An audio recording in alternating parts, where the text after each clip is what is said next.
आसक्त पुरुष को संसार का दुख सुख असर करता है। असंसक्त को संसार का दुख सुख भासता है।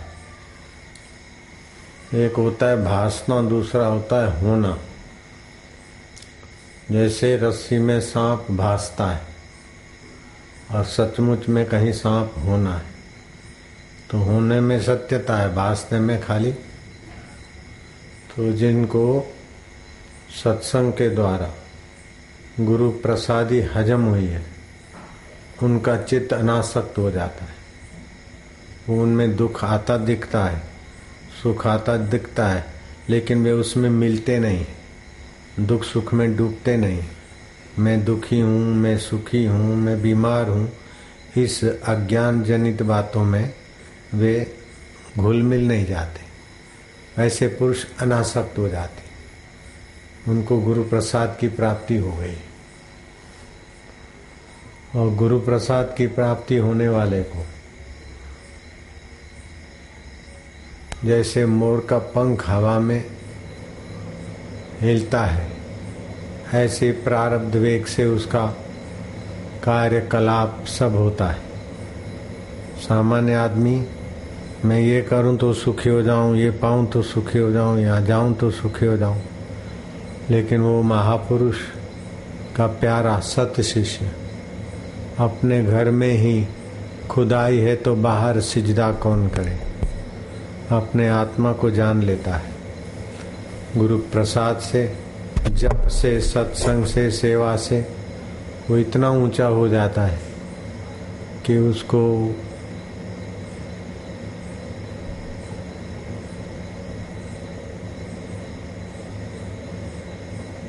परम पद की दूरी नहीं लगती।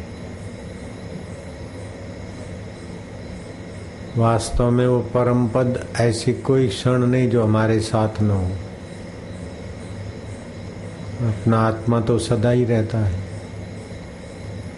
ऐसे एक सेकंड नहीं है कि हम आत्मा परमात्मा से अलग हो जाए, एक सेकंड भी नहीं। मिनट की तो बात, घंटों की, दिनों की बात दूर रही, एक सेकंड। यह है कि नहीं, वह है कि नहीं, ये तो सोच सकते हैं। मैं हूं कि नहीं, ऐसा नहीं सोच सकते। मैं से यह दिखेगा, मैं से वह दिखेगा, तो मैं का असली स्वरूप गुरु कृपा से जो जान लेता है, फिर वो अनासक्त पुरुष हो जाता है। तस्य तुलना के न जायते। उस मनुष्य देह में दिखने वाले चलते फिरते ब्रह्म को किससे तोलोगे? रागे रागवताम, रागियों में रागी जैसा दिखेगा, विद्वानों में विद्वान जैसा दिखेगा, कर्मियों में कर्म जैसा दिखेगा, लेकिन अंदर से उस आत्मपद में जो का त्यों रहे। तो कबीर जी को अनुभव हुआ था आत्म साक्षात्कार। तो कबीर जी ने कहा, उठत बैठत ओई उठान। उठते बैठते हम अपने आत्मा में, परमेश्वर में। उठत बैठत ओई उठाने, कहत कबीर हम उसी ठिकाने। तो ऐसे महापुरुष को शरीर से देखना, तोलना अथवा उसके प्रति कुछ भी दोषारोपण करना, अपना पुण्य नाश हो जाता है। शांति भी भंग हो जाती है, बुद्धि भी नाश हो जाती है। और जो ऐसे महापुरुषों के प्रति आदर बुद्धि करता है, उनकी साधना भी बढ़ जाती है, सेवा भी बढ़ जाती है, प्रीति भी बढ़ जाती है, भक्ति भी बढ़ जाती है, और मति ऐसी ऊंची बढ़ जाती है कि बिना पढ़े लिखे शास्त्र और शास्त्रों का ज्ञान उसके हृदय में प्रकट होता है। जैसे हम गुरु जी को देखते थे एक टक प्रीति पूर्वक गुरु जी की वाणी सुनते तो आत्मसात करते। गुरु जी के प्रति 19-20 किसी के बात में देखा तो उसका मुंह नहीं देखते हम। तो फिर हमको शास्त्र पढ़ने जाना नहीं पड़ा, लंबी चौड़ी साधना नहीं करनी पड़ी। गुरु कृपा ही केवलम शिष्य से परम मंगलम। खूब शास्त्र पढ़े, खूब नियम व्रत करे, लेकिन गुरु से गद्दारी करे तो उसकी मति मारी जाएगी। सर्व कर्म विफला स्यात्, उसके सारे कर्म विफल हो जाएंगे। अशबरी भीलन वफादारी से सेवा करती थी, उसके सारे कर्म सफल हो गए। मीरा रहीदास के प्रति दृढ़ भक्ति वाली थी। विक्रम राणा मीरा पर दोषारोपण करता था, सीआईडी वालों ने मीरा पर दोषारोपण किया। भक्ति के मार्ग में कोई भी चलते हैं तो उन पर दोषारोपण हो ही जाता है। मीरा पर दोषारोपण हुआ कि अकबर के साथ मीरा का गलत रास्ता है। और मीरा महिला थी तो पुरुष के तरफ बोल दिया, कोई पुरुष होगा तो बोलेंगे स्त्री के तरफ। तो ऐसा दोषारोपण मीरा पर चला, राज्य पूरा खिलाफ रहा। विक्रम राणा खिलाफ, जिसका राज्य राजा खिलाफ, तो प्रजा के स्कूल के बच्चे बच्चियों में भी मीरा की निंदा होने लगी। मीरा का अकबर के साथ गलत रिश्ता है, उसका जेठ बोल रहा है, सीआईडी विभाग वाले बोल रहे हैं, और मीरा के गले में जो मोतियों की माला है वो अकबर दे के गया था। और बात तो सच्ची थी, अकबर आया था तानसेन के साथ और मीरा के सत्संग में वैष्णव वेश, भक्तों का वेश धारण करके। और मीरा के सत्संग में बड़ी शांति मिलती। महापुरुष का महापुरुषत्व है कि शांति मिले और भगवान में प्रीति और भगवान की बात। अभी पढ़ा उस बच्चे ने, खाली भगवान का नाम नहीं लिया तो टोक दिया।